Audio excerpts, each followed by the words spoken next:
એક ચિંતકે એક વાક્યની અંદર એવું કહ્યું છે કે life is a pendulum between tears and smile. જીવનને એક લોલકની ઉપમા આપવામાં આવી છે. પ્રમુખ સ્વામી મહારાજ હંમેશા બોલતા, દાસના દુશ્મન હરી કેદી હોય નહીં, જેમ કરશે તેમ સુખ જ થશે. આ બાપાની બહુ પ્રિય પંક્તિ હતી. ઘણી બધી વાર બાપા આશીર્વાદની અંદર બોલ્યા છે. તેમના જીવનની અંદર આ રગે રગની અંદર સમાયેલું હતું. માણસ દુઃખી હતો, સુખના 6 દિવસો પણ જોયા ના હોય, એનો મતલબ શું થયો કે ભૌતિક સંપત્તિ જ એ પરમેનન્ટ શાંતિ નથી આપી શકતી. પણ મનદુરસ્તી માટે કેટલા પ્રયત્ન કર્યા, તંદુરસ્તી માટે પ્રયત્ન કરીએ છીએ. सोच को बदलो सितारे बदल जाएंगे, नजर को बदलो नजरिया बदल जाएंगे, कश्तियां बदलने की जरूरत नहीं, दिशा को बदलो किनारे बदल जाएंगे. એમ ઘણીવાર આપણે પરિસ્થિતિનો વાંક કાઢીએ, વ્યક્તિનો વાંક કાઢીએ, એનાથી જીવનમાં શાંતિ નહીં મળી જાય, સુખ નહીં મળી જાય. પોતે બદલાવવું પડશે. આજે કદાચ દુનિયાની અંદર સવળી વિચારધારા અપનાવવા દુનિયામાં ઘણા હશે, પણ આપણા માટે એક સત્સંગી તરીકે તો શું, જે કંઈ પણ થાય છે એ ભગવાન અને સંત દ્વારા નિર્મિત છે. અને જે કંઈ પણ કરે છે એ મને મારા ગુરુ મહંત સ્વામી મહારાજ કરે છે. આ સ્પષ્ટ વિચારધારા આપણા જીવનની અંદર હોવી જોઈએ. શ્રી સ્વામિનારાયણ ભગવાનની જય. અક્ષર પુરુષોત્તમ મહારાજની જય. ગુણાતીતાનંદ સ્વામી મહારાજની જય. ભગતજી મહારાજની જય. શાસ્ત્રીજી મહારાજની જય. યોગીજી મહારાજની જય. પ્રમુખ સ્વામી મહારાજની જય. પ્રગટ ગુરુ હરિ મહંત સ્વામી મહારાજની. સુરત અક્ષરધામ મહોત્સવની. સૌપ્રથમ તો તમામ સંતો હરિભક્તોને જય સ્વામિનારાયણ. એક ચિંતકે એક વાક્યની અંદર એવું કહ્યું છે કે life is a pendulum between tears and smile. જીવનને એક લોલકની ઉપમા આપવામાં આવી છે. પહેલાના જમાનાની અંદર પેલું ચાવી વાળું ઘડિયાળ આવતું હતું, લોલક વાળું. ચાવી ભરો એટલે લોલક આમ તેમ જયા કરે. એમ જીવનને લોલકની ઉપમા આપવામાં આવી છે. ટીયર્સ એન્ડ સ્માઇલ એટલે સુખ અને દુઃખની વચ્ચે જીવન રમ્યા કરે છે. સુખ અને દુઃખ એ વ્યક્તિના જીવનના અવિભાજ્ય અંગો છે. ગમે તેવો સત્તાધારી માણસ હોય, સંપત્તિ વાળો હોય, બુદ્ધિ વાળો હોય, આવડત વાળો હોય, કોઈ માણસ એવું ના કહી શકે કે જીવનમાં મારા પ્રત્યેક દિવસો એ સુખના જ છે. અને કોઈ વ્યક્તિ એવું પણ ના કહી શકે કે પ્રત્યેક જીવનમાં મારા દિવસો છે એ દુઃખના જ દિવસો છે અને સુખના દિવસો છે. સુખ અને દુઃખ એ જીવનમાં સતત બદલાયા કરે છે. ચક્રવત પરિવર્તન તે દુઃખાની છે સુખાની છે. પણ માણસની બહુ જ મોટી નબળાઈ આપણી કેવી છે કે પરમેનન્ટ સુખ જોઈએ છે પણ શાશ્વત સુખ મળતું નથી, અને દુઃખ નથી જોઈતું તેમ છતાં પણ આવે છે. પણ માણસની એક અનોખી રીત એ પણ દેખાય છે કે ટેમ્પરરી સુખની અંદર પણ આપણે બધા આનંદ માણતા થઈ ગયા. એક્ઝામ્પલ તરીકે ભગવાન સ્વામિનારાયણ એવું કહ્યું છે કે પંચ વિષયમાં સુખ નથી એવું નહીં. આઈસ્ક્રીમ ખાઈએ તો મજા તો આવે જ છે, પણ ટેમ્પરરી સુખ છે. એકવાર આઈસ્ક્રીમની ફ્લેવર એક વાટકી તમે ખાઓ, પછી એની જ ફ્લેવર બીજી વાટકી ખાઓ ત્યારે પહેલામાં જે સુખની માત્રા હોય બીજામાં ઘટી જાય છે, ત્રીજામાં એના કરતા ઘટી જાય, ચોથામાં એમ થાય કે હવે બીજું કંઈક લાવો. તો સુખ છે પણ બદલાયા કરે છે. થોડી ક્ષણો માટે આવે છે, પછી પાછું જતું રહે છે. પણ આપણે બધા એની અંદર પણ આનંદ લેતા શીખી ગયા. તો માણસ માત્રના જીવનની અંદર આપણને દેખાય છે કે આવા નાના નાના સુખની અંદર પણ માણસ ઘણીવાર આનંદ પ્રાપ્ત કરે છે. પણ વાસ્તવિકતા એ છે કે આ પરમેનન્ટ ટકવાના નથી, બદલાયા કરશે. પણ પરમેનન્ટ સુખ જોઈએ છે એ તો બધાની ઈચ્છા રહ્યા કરે છે. આજે અમદાવાદની અંદર આપણો આ શાહીબાગનો રોડ છે, હજારો વાહનો રોજ પસાર થાય છે. માણસો કેટલી ભાગદોડ કરે છે, આખા અમદાવાદનું તમે ગણતરી કરો તો લાખોની કરોડોની સંખ્યાની અંદર દિવસ દરમિયાન ગાડીઓ, બાઇક, સ્કૂટર બધા ફરતા હશે. તો માણસ શેની માટે દોડે છે? સુખની આંધળી દોટ માટે, ઈચ્છા માટે, એની માટે પ્રયત્ન સતત કર્યા કરે છે. બોનાપાર્ટ એવું બોલ્યો કે મારા રસ્તામાં આલ્પ્સ આવશે ને તો ખસી જશે, પણ હું ઓસ્ટ્રિયા દેશ જીતી રહીશ. અને આખું સૈન્ય લઈને ઓસ્ટ્રિયા દેશ જીતવા માટે આલ્પ્સની પર્વતમાળા ક્રોસ કરીને આ વ્યક્તિ ગયો છે અને ઓસ્ટ્રિયા દેશ જીતીને રહ્યા હતા. પણ એ જ નેપોલિયન બોનાપાર્ટ એવું બોલ્યા છે કે મેં મારા જીવનમાં સુખના 6 દિવસો પણ જોયા નથી. તો એના ઘરની અંદર કઈ શાકભાજીના ભાવ વધી ગયા હતા એટલા માટે દુઃખ હતું. એ સોનાના પલંગમાં સૂઈ જતો તો 56 ભોગ એના ઘરની અંદર માંગે ને મળતા હતા. તેમ છતાં પણ માણસ દુઃખી હતો. સુખના 6 દિવસો પણ જોયા ના હોય એનો મતલબ શું થયો કે ભૌતિક સંપત્તિ જ એ પરમેનન્ટ શાંતિ નથી આપી શકતી. રોક એન્ડ રોલ મ્યુઝિકનો બેતાજ બાદશાહ એલ્વિસ પ્રેસ્લી, આ એલ્વિસ પ્રેસ્લીનું જ્યારે રોક એન્ડ રોલ મ્યુઝિક બહાર પડ્યું ત્યારે એક સાથે 1 કરોડ સીડી વેચાઈ હતી જે તે સમયમાં. આ વ્યક્તિ એટલી પદ પ્રતિષ્ઠાને પામેલો વ્યક્તિ, એને પોતાના ઘરની અંદર લિમોઝિન કાર હતી. લિમોઝિન કાર ઉપર બોનેટ ઉપર સાચા હીરા જડ્યા હતા. હવે એની દીકરી લીઝા મેરીના જન્મદિન નિમિત્તે એને ઓરિજિનલ સોનાનું પ્લેન ભેટમાં આપેલું છે. મેમ્ફિસ નામના શહેરમાં મ્યુઝિયમની અંદર આ પ્લેન છે. $35 તમારે પે કરવા પડે અને પછી તમને અંદર જવા દે જોવા માટે. હવે એ વ્યક્તિ એના પ્રાસાદિક કપડા જે હતા ને, પ્રસાદીના કપડા લાખો ડોલરની અંદર વેચાયેલા છે. એ જે જમતો હતો ને એની આખી બુક બહાર પડી છે કે સોમવારે આ જમતો, મંગળવારે. લોકો એ પ્રમાણે રસોઈ બનાવીને જમે. આટલો પ્રતિષ્ઠિત માણસ, લોકો એના માટે ઓટોગ્રાફ લેવા માટે પડાપડી કરે, તેમ છતાં પણ એ વ્યક્તિ આપઘાત કરીને મૃત્યુ પામ્યા છે. તો આ બહુ જ મોટી ભ્રામક વ્યાખ્યા છે કે આપણને કોઈ સારા પૈસા મળી જાય, પદ મળી જાય, પ્રતિષ્ઠા મળી જાય એટલે જીવનમાં સુખ અને શાંતિ મળી જાય છે, એવું નથી. સુખ અને શાંતિ અંદરની વસ્તુ છે. આજે માણસ 500 ના પલંગમાં સૂઈ જાય તો 8 કલાકની ઊંઘ આવે. 5000 ના પલંગમાં સૂવે તો 8 કલાકની ઊંઘ આવે. 50,000 ના પલંગમાં સૂવે તો 8 કલાકની. 5 લાખના પલંગમાં 8, 5 કરોડના 8 લાખની. 50 કરોડના પલંગમાં સૂવે તો ઘણીવાર ઊંઘ ઉડી જાય, ઊંઘ આવે નહીં, ટેન્શન રહે, બીક રહે કે હારું કઈ રેડ પડશે તો, કોક ઉપાડી જશે તો, રૂપિયા લઈ જશે તો. આપણે એવું માનીએ છીએ કે જેમ જેમ ધન સંપત્તિ વધી એમ સુખની માત્રા વધી જાય છે. એવું નથી. આજે માણસો જો ઘણીવાર બાહ્ય ઉપકરણો વધારવા માટે પ્રયત્ન કરીએ છીએ, પણ જેને લઈને આપણને સુખ અને શાંતિનો અનુભવ થાય છે એના માટે કઈ પ્રયત્ન જ નથી કરતા. આજે આપણને કોઈ બિલ્ડિંગ, હાઈ રાઇઝ બિલ્ડિંગ દેખાય પણ એના પાયા નથી દેખાતા, પણ પાયાની વધારે મહત્તા હોય છે. ગ્રહ, નક્ષત્ર, તારા કદાચ તમે નરી આંખે જોઈ શકો, કોઈ મશીનરી દ્વારા જોઈ શકો, પણ એને ધારણ કરનાર ગુરુત્વાકર્ષણને જોઈ શકતા નથી. એની મહત્તા એટલી વધારે છે. આજે હવા અને ખોરાક બંનેની જરૂર છે, પણ ખોરાક વગર ચાલી શકે, હવા વગર ચાલે નહીં. એનો મતલબ શું થયો કે હવાની મહત્તા વધારે છે. આપણે જેને લઈને સુખ અને શાંતિનો અનુભવ કરીએ છીએ એ મન માટે કોઈ પ્રયત્ન જ નથી કરતા.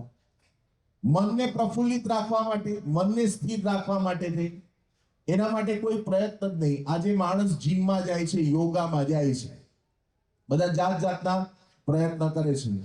આખા ભારતમાં કદાચ એકમાત્ર શહેર અમારું રાજકોટનું એવું છે કે જે રેસકોર્સનો ફરતો રિંગ રોડ છે ને જોગિંગ અને વોકિંગ માટે આરક્ષિત રાખે છે સવારે 8 વાગ્યા સુધી. ગમે તેવો ટ્રાફિક હોય ને તો એક જ લેનમાંથી જવાનું, 2 લેન ખુલ્લી હોય જ નહીં. એક લેનમાંથી બંને આવવા જવાનું પસાર કરવાનું અને એક બાજુ લોકો જોગિંગ અને વોકિંગ કરે. પણ મનદુરસ્તી માટે કેટલા પ્રયત્ન કર્યા, તંદુરસ્તી માટે પ્રયત્ન કરીએ છીએ. આજે જીવનમાં કોઈ નાની એવી ઘટના બની જાય અને માણસ દુઃખી થઈ જાય છે. ઘણીવાર નાની ઘટના હોય પણ એના પરિણામ કેટલા મોટા ભોગવવા પડે. ભગવાન સ્વામિનારાયણે વચનામૃતમાં લખ્યું, માણસ બહુ મૂંઝાય તો શું કરે છે? કાં તો રડ્યા કરે, કાં તો રૂડમૂડ બેસી રહે, ખા કરે, કાં તો કઈ જમે તે ઉપવાસ કર્યા કરે. મહારાજ કે બહુ થાય તો છેલ્લી વારે મરે પણ ખરો. આ બધા ડિપ્રેશનના લક્ષણ છે. મન દુરસ્ત નથી ને એટલે આ બધી પ્રવૃત્તિ થયા કરે છે.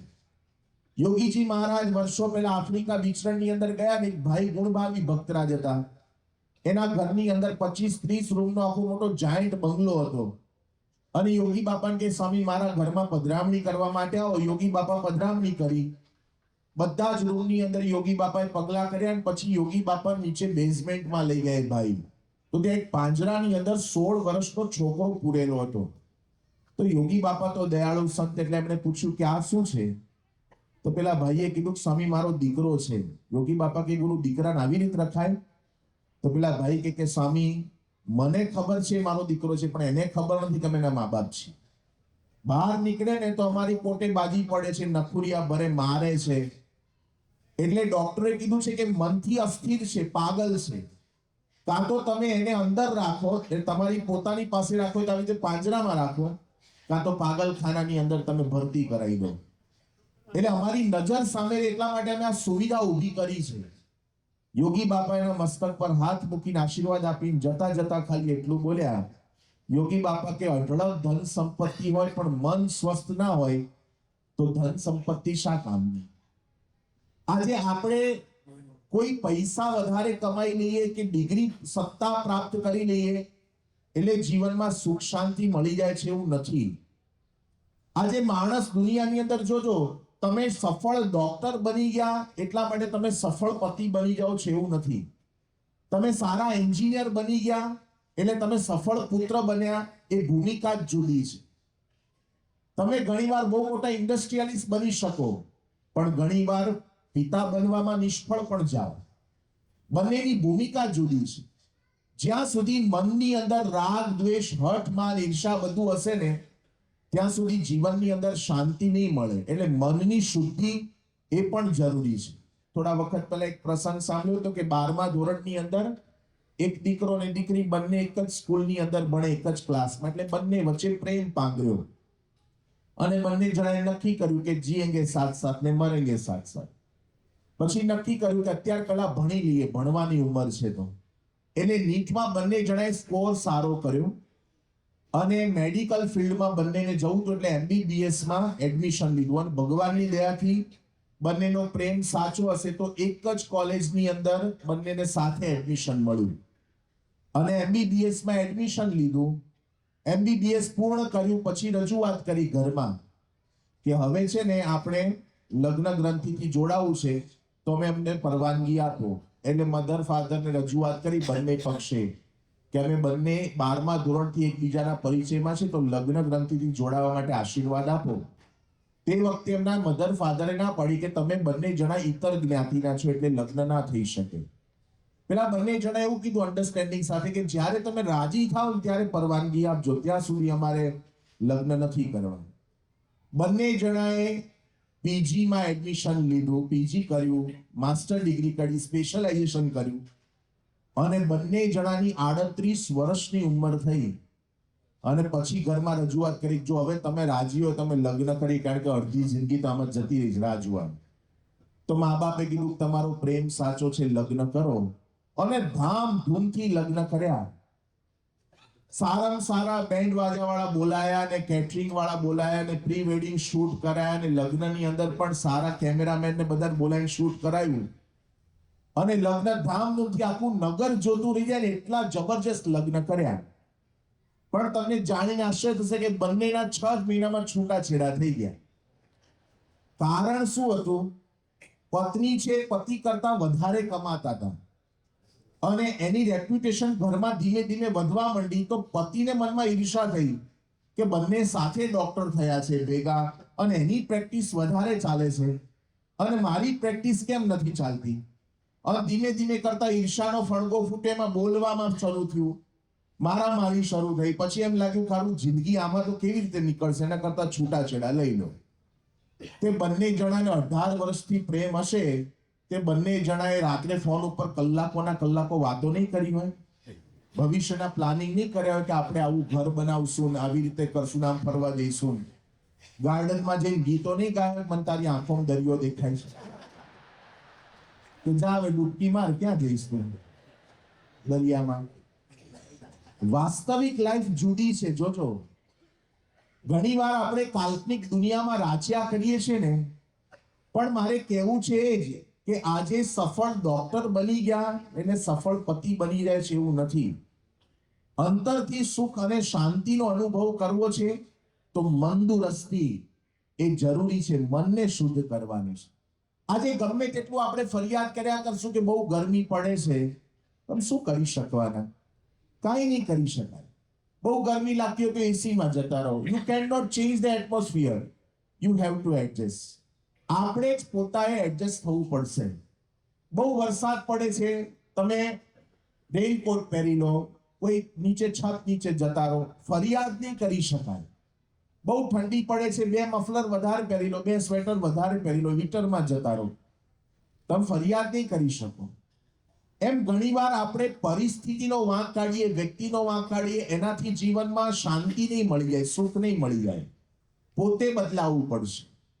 ભગતજી મહારાજના અપમાન થતા હતા. ભગતજી મહારાજનો પરિચય કેવો અપાતો કે જેનું કૂતરાની પેટે હળદૂત થઈને અપમાન થતું હોય એ ભગતજી. ભગતજી મહારાજ માટે લોકો 12 મણના ચૂનાના કોથળા એમના શરીર પર નાખતા હતા જુનાગઢની અંદર. આટલું અપમાન, આટલા તિરસ્કારો સહન કરવા છતાં પણ ભગતજી મહારાજ હંમેશા શું બોલતા કે ગુણાતીત સ્વામી મારું એવું બખ્તર ઘડ્યું છે ને કે મને ટોચો જ લાગવા દીધો નથી. બાહ્ય પરિસ્થિતિ ગમે તેવી હતી પણ એ અંદરથી સુખનો અનુભવ કરતા હતા, આનંદનો અનુભવ કરતા હતા. આજે કોક આપણા માટે ખરાબ બોલતું હશે, ખરાબ વિચારતું હોય, ખરાબ લખતું હોય, તમે કેટલાને સ્પષ્ટીકરણ કરવા જશો કે ભાઈ હું સાચો છું, તું ખોટો છે? એને સમય આવશે, સમજાઈ જશે. તમે અંદરથી આનંદ લેતા શીખી જાઓ. તો સુખ અંદરની વસ્તુ છે. એના માટે સૌથી અગત્યની વસ્તુ છે સવળો અભિગમ, સવળો વિચારધારા. બ્રહ્મ સ્વરૂપ યોગીજી મહારાજ 1953ના વર્ષની અંદર માળિયા હાટીનાની અંદર ભગતજી મહારાજે જે આંબાને પાણી પાયું હતું ત્યાં આગળ દર્શન કરવા માટે જવાના હતા. હવે ઘોડાગાડી આવીને ઘોડાગાડીની અંદર મોટા સ્વામી બેઠા, નિર્ગુણ સ્વામી બેઠા, યોગી બાપા બેઠા. હવે ઘોડાગાડી વાળો તો ઘોડાગાડી ચલાવતો હતો પણ એને ધ્યાન ના રહ્યું, એને ખાડો આવ્યો અને ઘોડાગાડીનું પૈડું અંદર પડ્યું, એને લઈને ઘોડાગાડીનું બેલેન્સ ન રહ્યું અને પડ્યા.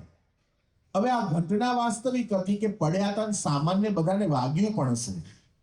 3 જણા અંદર ઘોડાગાડીની અંદર હતા, મોટા સ્વામી, નિર્ગુણ સ્વામી, યોગી બાપા. પણ ત્રણેયના રિએક્શન જુદા જુદા હતા. મોટા સ્વામી તો એકદમ અકળાઈ ગયા અને ઊભા થઈને સીધું એક ઠોકી દીધી પેલા ઘોડાગાડી વાળા. બબુચક ના આવડતો શું લઈ દીધું પડે. પહેલું રિએક્શન આ. નિર્ગુણ સ્વામી અકળાઈ ગયા, આવા બધા ભેગા થયા. અને યોગી બાપા હસે અને યોગી બાપા તાળી પાડતા કે પરસો થયો, પરસો. તો નિર્ગુણ સ્વામી કે શેનો ધૂળ પરચો? આ બધા પડ્યા. યોગી બાપા કે પડ્યા પણ કોઈના પ્રાણ ના ગયા ને, આ મોટો પરચો. હવે ઘોડાગાડીમાંથી પડ્યા હોય અને પ્રાણ ગયા, લાવો દ્રષ્ટાંત દુનિયાની અંદર કેટલા છે. પણ યોગી બાપાએ સવળું શું ગ્રહણ કર્યું? વાગ્યું તો હતું જ, સામાન્ય કંઈક ખરોચ પણ આવી હશે, પણ યોગી બાપા બોલ્યા કે આપણે બધા પડ્યા પણ કોઈના પ્રાણ ન ગયા ને મોટો પરચો. એટલે વિચારધારા માણસની જેટલી બદલાય, ગમે તે પરિસ્થિતિમાં સુખનો અનુભવ કરી શકે. सोच को बदलो, सितारे बदल जाएंगे. नजर को बदलो, नजरिया बदल जाएंगे. कश्तियां बदलने की जरूरत नहीं, दिशा को बदलो, किनारे बदल जाएंगे. માણસના જીવનની અંદર વિચારધારા જ એ જીવનની અંદર શાંતિ અને સુખ આપી શકે છે. કિસ્સા ગૌતમી બુદ્ધ ભગવાનના શિષ્ય, એમણે કીધું કે મારો એકનો એક દીકરો મરી ગયો છે, તમે ભગવાન છો, તમે જાગૃત કરો. અને એ વખતે બુદ્ધ ભગવાને કીધું કે વાંધો નહીં, હું તારા દીકરાને જીવતો કરું, પણ એક શરત છે, તું એક ઘરેથી ગામમાંથી એક વાટકી લોટ લઈ આવ. પેલી બાઈ કે તમે મારા દીકરાને જીવતો કરતો હોય તો એક વાટકી શું 5 કિલો લોટ લઈ આવ. તો કે ના, એક જ વાટકી જોઈએ છે, પણ એવા ઘરથી લોટ લાવવાનો કે જ્યાં કોઈનું ક્યારે મૃત્યુ ના થયું હોય.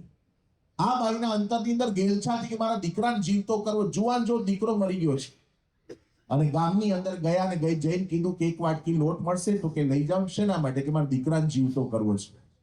તો કે લો લઈ જાઓ, તમારો દીકરો જીવતો થતો તો શું વાંધો છે. અને એ વખતે એક વાટકી લોટ લીધો, પ્રશ્ન પૂછ્યો કે તમારા ઘરમાં ક્યારે કોઈનું મરણ થયું છે? કે આ થોડા સમય પહેલા મારા સસરા જતા રહ્યા છે. તો ના ચાલે. બીજા ઘરે ગયા, બીજા ઘરે પૂછ્યું કે તમારા ઘરે કોઈ નહીં, કે મારા હસબન્ડ જતા રહ્યા છે. ત્રીજા ઘરે ગયા, કે મારા સાસુ જ નથી. એક ઘર ગામની અંદર એવું ખાલી નહોતું કે જેના ઘરની અંદર ક્યારેય કોઈનું મૃત્યુ ના થયું હોય. અને કિસ્સા ગૌતમી પાછા આવે ને ભગવાનને કહે છે કે ભગવાન મારા દીકરાને જીવતો નથી કરો. કેમ? લોટ ના મળ્યો. એ કે લોટ તો મળતો તો પણ ગામમાં એવું કોઈ ઘર ના મળ્યું કે જેના ઘરની અંદર ક્યારેય કોઈનું મૃત્યુ ના થયું. આ લોક જ મૃત્યુ લોક છે. અહીંયા આવેલો એક દિવસ જવાનો છે. માટે તમે મારી પ્રજ્ઞા, મારો વિચારધારા બદલી નાખી, એટલા માટે હું સ્થિર છું, મને કોઈ વાંધો નથી. પરિસ્થિતિ એની એ જ હતી, પણ મનથી વિચારધારા બદલાઈ ગઈ એટલે જીવનમાં શાંતિ થઈ ગઈ, સુખ થઈ ગયું. તો ગુણાતીતાનંદ સ્વામીએ પણ પોતાની વાતોની અંદર લખ્યું, સ્વામી કે પોતાને સુખિયા રહેવું હોય તો દુખિયાનો વિચાર કરવો. આપણા ઘરની અંદર અલ્ટો ગાડી હોય, હાઈટેક ગાડી હોય, તમે ઓડી વાળા જોડે કમ્પેરિઝન કરવા જાઓ તો અલ્ટોનું સુખ નહીં આવે, મજા નહીં આવે. તમારી ગાડી બાજુમાં ચલાવતા હોય અને બાજુમાંથી કોઈ ઓડી વાળો ઝૂમ કરતો નીકળે અને તમને એમ લાગે કે એની ઓવરટેક કરવું, આખા લીવર પર ઉભા રહી જાવ તો ઓવરટેક નહીં કરી શકાય. તમને ખબર જ છે. તો એનો આનંદ લો ને, તમે અલ્ટોનો આનંદ લો, i10 નો આનંદ લો, મજા આવે. ભગવાને જે આપ્યું છે એ સારા. જો સુખિયા રહેવું છે તો દુખિયાનો વિચાર કરો. કેટલા બિચારા પગપાળા જાય છે, કેટલાક પબ્લિક ટ્રાન્સપોર્ટની અંદર જાય છે, કેટલાક સાયકલ લઈ. ભગવાને મને ગાડી તો આપી છે, પણ આપણે શું કરીએ છીએ? બીજા સાથે કમ્પેરિઝન કરી અને જીવનની અંદર દુખી રહ્યા કરીએ છીએ. તો જીવનમાં ઘટનાઓ તો બનવાની, પણ એની અંદર સવળો અભિગમ, સવળી વિચારધારા એ જીવનમાં સુખ આપી શકશે. રામચંદ્ર ભગવાનનો શું વાંક હતો? લાવો, રામચંદ્ર ભગવાન વનની અંદર ગયા, એમનો શું વાંક હતો? આમ રામાયણનો અભ્યાસ કરીએ ને ત્યારે આપણને એવું ખબર પડે છે કે દશરથ રાજાની માનીતી રાણી કઈ રાણી હતી અને એની પર બહુ જ રાજી હતા દશરથ રાજા. એકવાર મણિમય આખો મહેલ ગિફ્ટ કર્યો હતો. આવું રામાયણ, વાલ્મીકી કે તુલસી રામાયણમાં ઉલ્લેખ નથી મળતો, પણ બહારના કથાકારો અને કેટલાક નાના રામાયણ ગ્રંથોની અંદર આવો પ્રચલિત પ્રસંગ મળે છે કે કઈ છે એને આખો રાજી થઈ ગયા તો મણીનો મહેલ ગિફ્ટ કર્યો અને એ મણીનો મહેલની ચાવી લઈને કઈ પોતાની પાસે ના રાખી, ભરતને ના આપી, પણ રામચંદ્ર ભગવાનને આપી દીધી. તો પ્રેમ વગર આ શક્ય બને? એવું કહેવાય છે કે ભરત માટે જેટલો સ્નેહ હતો ને એના કરતા પણ રામચંદ્ર ભગવાન માટે એમને વધારે સ્નેહ હતો, લાગણી હતી. પણ રાજ્યાભિષેકને આગલા દિવસે પેલી મંથરા એવું કીધું કે જો રામ ગાદી પર બેસે ને તો ભરત દાસ થઈ જશે અને કૌશલ્યા રાજમાતા બનશે, તારી દાસી જેવી હાલત થઈ જશે. માટે તું થોડુંક વિચાર. તો કે એમાં વાંધો શું છે? કઈ રામ કે રામ મારો દીકરો જ છે, મને કઈ વાંધો નથી, ભલે થાય. એ કે બહુ ડાપણ ના કરીશ, પોતાના દીકરાનું ભવિષ્ય વિચારવાનું. અને બરાબરની વાતો કરી. તો કે હવે કરવું શું? તો કે વરદાન માંગ. તો કે કયું વરદાન? એ કે યાદ કર, વર્ષો પહેલા દેવાસુર સંગ્રામ થયો હતો અને એ વખતે દશરથ રાજા દેવતાઓના પક્ષમાં લડવા માટે જતા હતા, ત્યારે તું ભેગી ગઈ હતી અને તે રથ ચલાયો હતો એનો. કારણ કે કઈ સાહસિક વ્યક્તિ હતી અને રથ ચલાવવામાં કુશળ હતી. અને એ વખતે ત્યાં આગળ કઈ ગયા હતા ભેગા સાથે, સારથી પણ સાથે હતા અને રક્ષા કરવા માટે કે હું દશરથની પ્રોટેક્શન કરવા માટે હું જઈશ. અને ભેગા ગયા અને એ વખતે કેટલાક અસુરોએ દશરથ રાજા પર હુમલો કર્યો હતો અને ત્યાં એ સમયે દશરથ રાજાને રક્ષા કરવા માટે થઈને એને કર્યું એવું, કઈ ભેગા હતા રથની અંદર અને રથનું પેલું પૈડું નીકળી જવાનું, તેની જે ખીલી ભરાયેલી હતી એ નીકળી ગઈ. તો અસુરો થકી રક્ષા થાય ને એ માટે કઈએ પોતાની આંગળી ભરાઈ રાખી ખીલીની જગ્યાએ અને રથ ચાલ્યો. અને દશરથ રાજા કીધું તમે જવા દો. રામાયણમાં ઉલ્લેખ આવે છે કે કઈનો હાથ આખો લોહી લુવાણ થઈ ગયો, પણ એણે અસુરો થકી દશરથની રક્ષા કરાઈ. એટલે દશરથ રાજા રાજી થઈ ગયા કે તારે જે જોઈએ વરદાન માંગીને. અને વરદાન માંગવાનું કીધું, તને 2 વરદાન આપીશ. એ વખતે કઈએ કીધું કે મારે અત્યારે કઈ જોઈતું નથી, આટલી સુખ સંપત્તિ છે, અયોધ્યા જેવી નગરી છે, તમે મારા પતિ છો, હું તમારી માનીતી રાણી છું, ઘરમાં સંતાનો છે, અત્યારે મારે કઈ જોઈતું નથી, પણ ભવિષ્યમાં માંગીશ. દશરથની જીવનની કોઈ મોટી ભૂલ હોય તો આ પેન્ડિંગ રાખ્યું ને એટલે જીવનમાં ક્યારે પેન્ડિંગ નહીં રાખવાનું. જે વખતે પતતું હોય ને પતાઈ જ દેવાનું. નહીતર આ તો કોઈનો પાડ ન રાખે મોરારી, માગે વ્યાજ સહિત ગીરગારી. ડબલ માગે, એના કરતા જે વખતે પતવું હોય ને પતાવી દેવું પડે. અને દશરથ રાજાને આ વાત કરી કઈ મંથરાએ કઈ ને, એટલે કઈ કહે છે કે વાંધો નહીં, બરાબર છે, આ વાત યોગ્ય છે. અને દાસીને મોકલી કે જઈને કહો કે કઈ છે કો ભુવનમાં પ્રવેશ્યા છે. હવે રાણીઓને છે ને ગુસ્સો કરવા માટેની સ્પેશિયલ રૂમ હતી, કારણ કે ઘણા બધા રૂમ હોય ને, એટલે હવે તમે 2 BHK માં રહેતો એમાં કયો કો ભુવન રાખો? એમાં તો લિવિંગ એક કો ભુવન, બેડરૂમ એક કો ભુવન, કિચન એક કો ભુવન. ઘરમાં આવવાનું બ્લાસ્ટ થાય પછી ખબર પડે કે આ કો ભુવનમાં પ્રવેશ્યા છે. પણ આ તો પહેલેથી વિચાર કરીને આવ્યા, કારણ કે દાસીએ કીધું કો ભુવનમાં પ્રવેશ્યા છે એટલે એને કઈ ડિમાન્ડ હશે. અને આવ્યા દશરથ રાજાને કીધું કે તારે શું જોઈએ છે, કે વરદાન આપો. રઘુકુલ રીત સદા ચલી આવી, પ્રાણ જાય પર વચન ન જાય. તમે વચન આપવાનું પ્રોમિસ કર્યું તો મારે 2 વરદાન જોઈએ. તો કે કયા? કે રામ વનમાં જાય અને ભરત ગાદી પર બેસે. દશરથ રાજાએ બહુ વિનંતી કરી કે તારે કદાચ ભરતને ગાદીએ બેસાડવા હોય તો ભરતને બેસાડીએ, પણ રામચંદ્ર ભગવાન વનમાં જાય એવું શા માટે તું માંગે છે? એ કે જ્યાં સુધી રામ અહીંયા છે ત્યાં સુધી ભરત ગાદી પર નહીં બેસે. તમે 2 વરદાન આપવાનું કહ્યું છે, આ બંને વરદાન જોઈએ મારે. બાળ હઠ, સ્ત્રી હઠ ને જોગી હઠ. નમી ગયા દશરથ રાજા કે ભાલે વાંધો નહીં, એને વરદાન આપ્યું. બહુ જ રડે, હાજરી કરી, વિનંતી કરી. અને બીજે દિવસે ટર્નિંગ પોઈન્ટ આવ્યો. જે વખતે અયોધ્યાની અંદર રાજ્યાભિષેકની ધૂમધૂમ સાહેબી પૂર્વક તૈયારી ચાલતી હતી, અને બીજે દિવસે જાહેરાત થઈ કે હવે રામચંદ્ર ભગવાન વનની અંદર જશે. અને એ વખતે વાલ્મીકીજીએ લખ્યું છે કે ન મયા લક્ષિતસ્ય સ્વલ્પોપી આકાર વિભ્રમ. આટલી મોટી જાહેરાત થઈ તેમ છતાં પણ રામચંદ્ર ભગવાનના મુખારવિંદ ઉપર જે વખતે રાજ્યાભિષેક થયોની જાહેરાત થઈ ત્યારે આનંદ હતો, એવો ને એવો જ આનંદ એમના જીવનની અંદર આ વનમાં જવાની જાહેરાત થઈ ત્યારે પણ હતો. લેશ માત્ર ફેરફાર નહોતો થયો.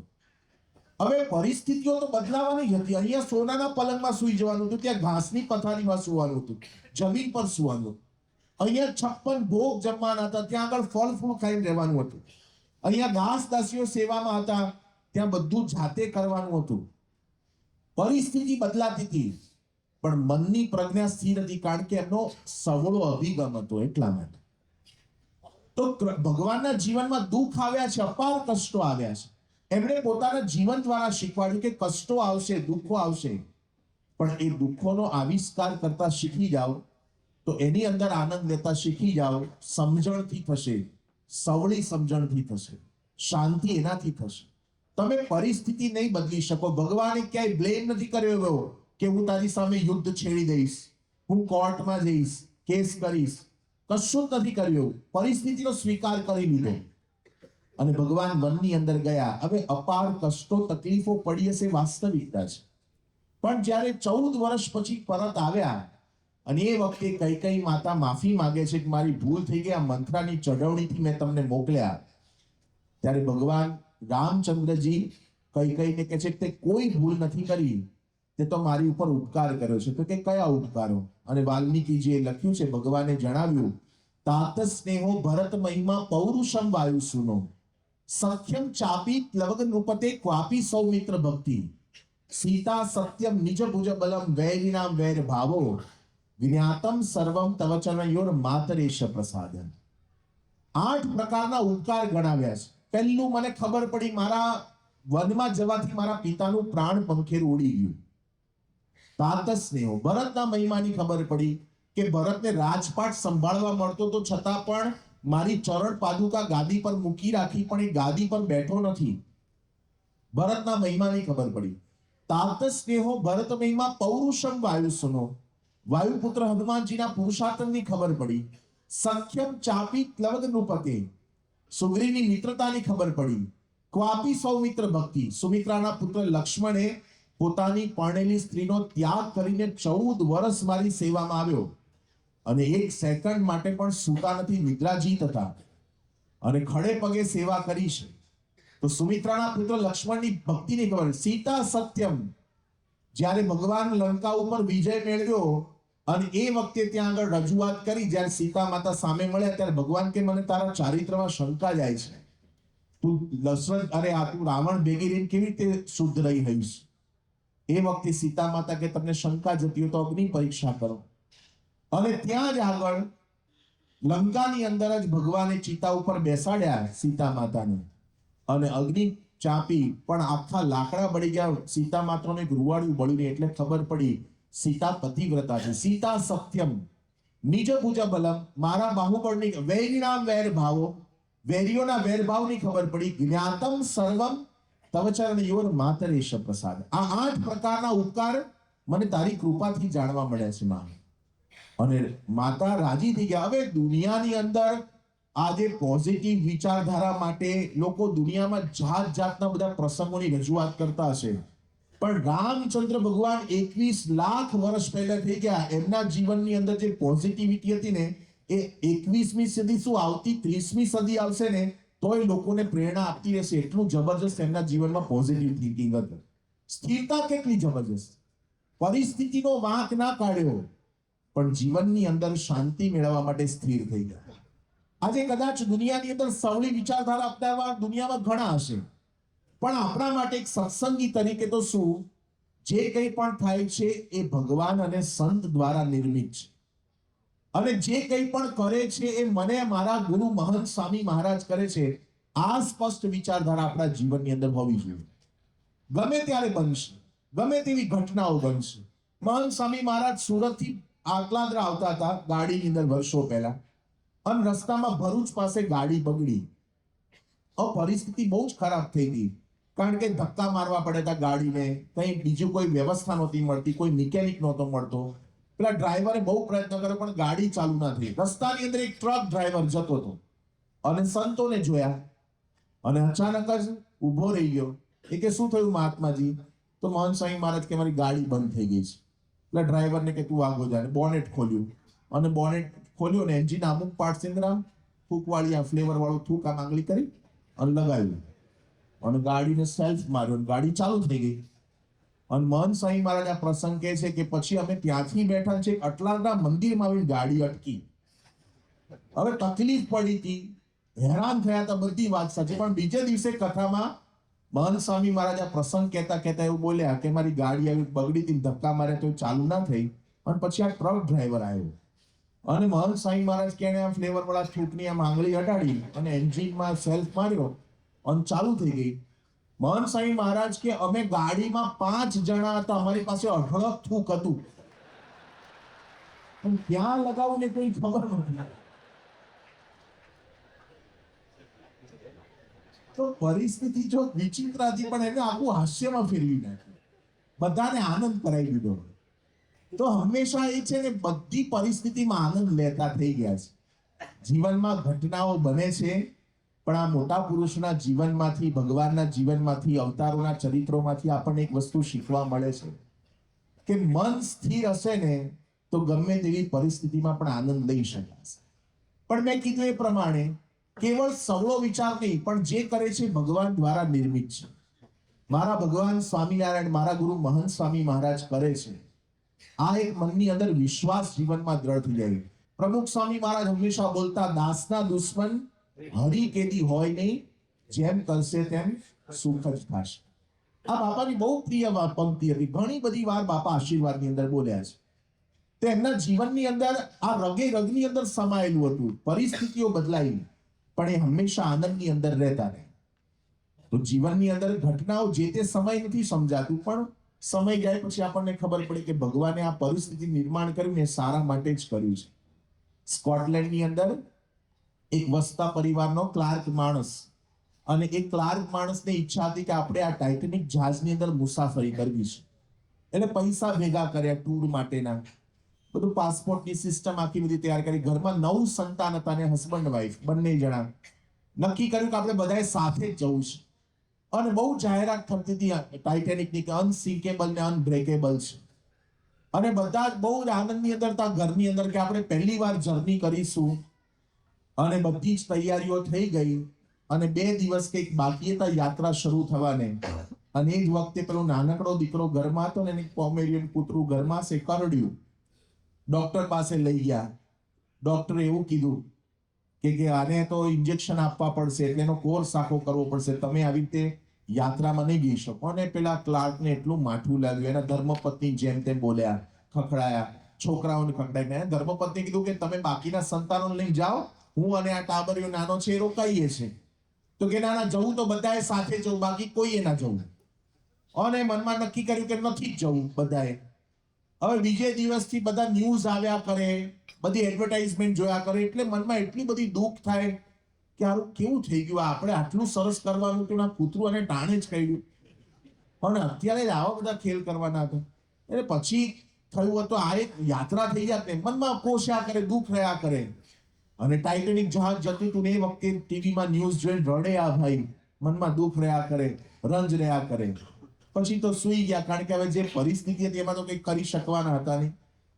અને ત્રીજે દિવસે સવારે ન્યૂઝ આવ્યા કે ટાઇટેનિક જહાજ જતું હતું ને પેલું હિમશિલા સાથે અથડાયું, અને આખો રસ્તો તો આમ ટર્ન મારી લીધો, પણ પાછળ 300 ફૂટનો આખો જે પેલો કાપો પડી ગયો, અંદર પાણી ભરાયું, અને એની અંદર લગભગ 1500 વ્યક્તિ જેટલા એ જળ સમાધિ લઈ લીધી, 1513 વ્યક્તિએ. અને 700-800 જણાને જ ખાલી બચાવી શક્યા. અને સવારની અંદર આ ભાઈ જાગ્યા ને ટીવીમાં ચારેય બાજુ આ ન્યૂઝ જોયા ને, અને એટલો બધો રાજી થઈ ગયો, પેલા છોકરાને ભેટી પડ્યો, ખારું તું કૂતરું ગળ્યું, ના ગળ્યું હોત તો બધાએ જળ સમાધિ લીધી. જે વખતે ઘટના બને છે ને એ વખતે આપણને એવું લાગે છે કે મારી સાથે કેમ આવું, પણ ભગવાન જે કંઈ પણ ઘટનાનું નિર્માણ કરે છે એ આપણા સારા માટે જ હોય છે. દિલ્હી અક્ષરધામના ઓપનિંગ વખતે રાધા કૃષ્ણ દેવની મૂર્તિને ચાંદલા કરતા હતા, ભૂકંપનો આંચકો આવ્યો. અને આપણને બધાને ખબર છે કે બાપાને વ્હીલચેરમાં બેસાડી અને નીચે લઈ આવ્યા. બધા સંતો આજુબાજુમાં ગોઠવાઈ ગયા હતા. પ્રમુખ સ્વામી મહારાજ આંખો બંધ કરીને ધૂન બોલવા માંડ્યા, અને ધૂન પૂરી થઈને બાપા પહેલું વાક્ય એવું બોલ્યા હતા, સ્વામી કે દિલ્હી ઉપર બહુ મોટી ઘાત હતી, તો આજે ભગવાને સૂળીનું દુઃખ કાંટે કાઢી નાખ્યું, કારણ કે આજે મહારાજ અક્ષરધામની અંદર બેઠા. બ્રહ્મવિહારી સ્વામી આવ્યા ને એમણે કીધું, બાપા આપણું બિલ્ડિંગનું ટેસ્ટિંગ થઈ ગયું, ભૂકંપ પ્રૂફ પાયો બનાવ્યો છે ને, તો ભગવાને પૃથ્વી હલાવી અને ટેસ્ટિંગ કર્યું. બાપા હસતા હસતા એવું બોલે, સ્વામી કે સોમપુરા એક પથ્થર પર બીજો પથ્થર મૂક્યો ને ઘણી વાર ગેપ રહી ગયો, ભગવાને પૃથ્વી લઈ અને ગેપ પૂરી દીધું, હવે અક્ષરધામને કઈ થશે નહીં. તો એમને બધામાં સવળું જ પડે. જોજો, ભગવાન જે પરિસ્થિતિ નિર્માણ કરે એ મારા હિતમાં જ છે. બાકી તો હવે કોકને બિચારાને 35 વર્ષે લગ્નનો મેળ પડ્યો હોય, આ એક્ઝામ્પલ આપું છું, જેમ આપણે દિલ્હી અક્ષરધામની જમીન 32 વર્ષે મળે, કોકને 32-35 વર્ષે લગ્નનો મેળ પડ્યો હોય, અને લગ્નની ચોરીમાં ફેરા ફરતો હોય ને પેલો ભૂકંપનો આંચકો આવે, 3 ફેરા ફરે તેમ ચોથો બાકી હોય તો ભાગવું પડે કે ના ભાગવું પડે? હવે પેલો બ્લેમ કરે, ભગવાન માંડ માંડ મેળ પડ્યો તો એક માટે રહી ગયા હતો, 1 મિનિટ માટે રહી ગયા હોત. આપણે પરિસ્થિતિ બને છે જીવનની અંદર ત્યારે ભગવાનનો વાંક કાઢીએ છીએ, વ્યક્તિનો વાંક કાઢીએ છીએ. પણ જેને સર્વ કરતા હરતાપણાની સમજણ હોય ને એને જીવનમાં હંમેશા આનંદ જ રહે. ગજ કાતરની લઈને બેઠો દરજી દીન દયાળ, વધે ઘટે તેને કરે બરોબર સૌની લે સંભાળ. એ જીવનની અંદર ક્યારે આપણું ખોટું નહીં કરે, એ સારું જ કરવાના છે, આપણા હિતમાં જ છે, એવી જ પરિસ્થિતિનું નિર્માણ કરશે. તો આ જીવનની અંદર શાંતિ આપી શકશે, સુખ આપી શકશે. આ સમજણ છે ને કોઈ મન મનામણા નથી, આ વાસ્તવિકતા છે. આજે માણસ દિવાલ પાછળ શું છે જોઈ શકતો નથી. ભગવાનનું બિરુદ છે હસ્તા મલકવત. હસ્ત એટલે હાથ, તે આમલક એટલે આમળું. હથેળીમાં જેમ આમળું હોય કેટલી સહજતાથી જોઈ શકાય, એટલી સહજતાથી ભગવાન ભૂત ભવિષ્ય અને વર્તમાન ત્રણેય કાળનું જાણે છે. એમને બધી જ ખબર છે. નિષ્કળાંક સાહેબે લખ્યું, જે દુઃખે થાય સુખ જનને, એ દુઃખ દે છે દયા કરીને. ભગવાન દુઃખ પણ દયા કરીને આપે. કેમ? કારણ કે એની પાછળથી સુખ આવવાનું છે જીવનની અંદર. એટલા માટે અમેરિકાની અંદર રાલેની અંદર આપણે એક સત્સંગી બહેનના ઘરની અંદર દીકરો જન્મ્યો, અને મન બુદ્ધિનો દીકરો હતો. ધીમે ધીમે મોટો થયો એટલે ચાલે કરે પણ મોઢામાંથી લાળ સતત પડ્યા કરે, અને પછી એમનું મોઢું લૂછ્યા કરવું પડે, વારે બોલે તો કઈ સ્પષ્ટ સમજાય નહીં. એટલે કેટલાક બહેનોએ એમને એવું કીધું, તું આટલી બધી ભક્તિ કરે છે, આટલી બધી સેવા કરે છે, અને આટલો સત્સંગ છે, તારી સમજણ છે, તેમ છતાં પણ ભગવાને પ્રમુખ સ્વામી મહારાજ તને અન્યાય કર્યો એવું નથી લાગતું, આવો દીકરો તારા ઘરમાં આપ્યો? ત્યારે બેને બહુ સરસ વાત કરી કે જ્યારે આ દીકરાને આ પૃથ્વી ઉપર જન્મ આપવાનો હતો ને, ત્યારે ભગવાને આખા બ્રહ્માંડની સ્ત્રીઓ ઉપર નજર નાખી કે આ મંદ બુદ્ધિના દીકરાને, આ અસ્થિર મગજના દીકરાને સેવા કોણ મહિમાથી કરશે, અને આખા બ્રહ્માંડની સ્ત્રીઓમાં ભગવાન સ્વામિનારાયણ મને સિલેક્ટ કરી છે, એટલે મને આ દીકરાની સેવામાં કોઈ રંજ નથી. તો જો પરિસ્થિતિ બની એનો આવિષ્કાર કરી લીધો ભગવાનની ઈચ્છાથી, તો એને શાંતિ અને સુખ એ જીવનની અંદર વર્ત્યા કર્યા છે. તો હંમેશા પરિસ્થિતિઓ વિપરીત બને પણ હંમેશા આનંદ લેવો હોય તો ભગવાન સર્વ કરતા હતા છે, જે કરે છે સારું કરે. કટડાની અંદર ભગવાન સ્વામિનારાયણ બિરાજમાન હતા અને પરમહંસોએ બધાએ કીધું કે મહારાજ વરસાદ બહુ ખેંચાયો છે, આપ વરસાદ પડે એવા આશીર્વાદ આપો. હરિભક્તો બધા પૂછ્યા કરે છે કે આ વખતે વરસાદ પડશે કે નહીં પડે. મહારાજ કે પાડવો જ છે, પણ આ સુરા ખાચર એમ કે વરસાદ પડો તો પડે. એટલે મહારાજે કીધું કે સુરા ખાચર કે પાડો નહીં. મહારાજ કે એમ નહીં, હું 1 થી 10 બોલું અને એમાં તાર બોલવાનું વરસાદ પડે તો વરસાદ પડે, બાકી નહીં પડે. તો સારું કે બોલો, વાંધો નહીં. મહારાજે ગણવાનું ચાલુ કર્યું, 1 2 3. એટલે આજુબાજુ વાળા કે 3 થયા, બોલી જાય ને એકવાર. સુરા ખાચર કે બોલું શું ઉતાવળ છે, એને ગણવાનું. તો મહારાજે 4 ગણ્યા, 5 ગણ્યા, 6 પહોંચ્યા. એટલે આજુબાજુ વાળા ઊંચા એટલે 6 પહોંચી ગયા. હવે તો બોલ, પણ પેલો સુરો મગનું નામ મરી ના પાડે. આજુબાજુ વાળા કે બોલી જાય એકવાર, લાખો માણસ સુખી થઈ જશે. મહારાજ કે 7 8 પહોંચ્યા. તે આજુબાજુ ઊંચા નીચા ઢંઢોળે પેલાને કે બોલ એકવાર, વરસાદ પડે. 8 સુધી પહોંચી ગયા. મહારાજ કે 9. અને આજુબાજુ વાળા ચીટિયા ભરે, થપ્પડ મારે, તારા બાપનું શું છે, એકવાર બોલી જાય વરસાદ પડ્યો. અને સુરા ખાચર મહારાજ કે 10 અને સુરા ખાચર કે વરસાદ પડ્યો. મહારાજ કે સોરી, કોન્ટ્રાક્ટ પૂરો થઈ ગયો, હવે વરસાદ ના પડે. બધાએ કીધું કે બોલ્યો કેમ નહીં, વરસાદ પડો એમ. એ કે મારે તો ઘણું બોલવું હતું, પણ ભગવાને મારી જીભ ઉપર એવું ટન બંધ વજન મૂકી દીધું હતું ને, મારાથી બોલી જ ના શકાય. જે કંઈ પણ પરિસ્થિતિ એમની જ ઈચ્છાથી થાય છે, એમને જ વરસાદ પાડવો હોય તો પાડી શકે, એમને ના પાડવો હોય તો ગમે તેવો માણસ ઊંચો નીચો થાય તો ના પડી શકે. આ વિશ્વાસ આપણા જીવનની અંદર ઘડવા માટે મેં વારે તહેવારે પ્રસંગો ઉભા કર્યા અને એની અંદરથી આપણને ખબર પડે છે કે સર્વ કરતા હતા તો ભગવાન જ છે. એમની દ્વારા બધું પરિસ્થિતિનું નિર્માણ થાય છે. એટલે નિર્ભય બની જવાનું. મનમાં શાંતિ જોઈતી, સુખ જોઈતું હોય, ભય નહીં રાખવાનો ક્યારે. બોટની અંદર પતિ પત્ની બંને જણા બેસીને જતા હતા અને બોટની અંદર સેજ સામાન્ય કાળું પડ્યું, ધીમે ધીમે પાણી ભરાતું હતું. પેલી પત્ની ટેન્શનમાં આવી ગઈ, એ ક્યાં પાણી ભરાય છે ને. અને એ વખતે પતિ છે ને એકદમ સ્થિર બેઠા હતા અને કે તમને કઈ ભાન પડે પાણી ભરાય છે કે બધું થશે. થોડી વાર થઈ પતિએ ગન કાઢી પત્ની માથે મૂકી અને માથે મૂકી એટલે એના પત્નીએ કીધું કે શું મજાક કરો છો? તો કે ખરેખર મારી દેવાનું છે. એ કે તમે મારા પતિ છો, તમે થોડા મને મારો, તમે મારા ધણી છો. અરે કોક મારતું હોય ને તો પણ તમે બચાવો, એ મને વિશ્વાસ છે, તમે મને ના મારો ક્યારે. એ વખતે એના પતિએ કીધું, તો હમણાં કહેતી હતી કે કેમ તમે સ્થિર બેઠા છો? મને પણ વિશ્વાસ છે કે ભગવાન મારા ધણી છે, ગમે તે થશે મારું કઈ બગડવા નહીં દે, એટલા માટે હું સ્થિર છું. તો જીવનની અંદર નિર્ભય બનાવી દેશે આ સમજણ, શાંતિ આપશે, સુખ આપશે.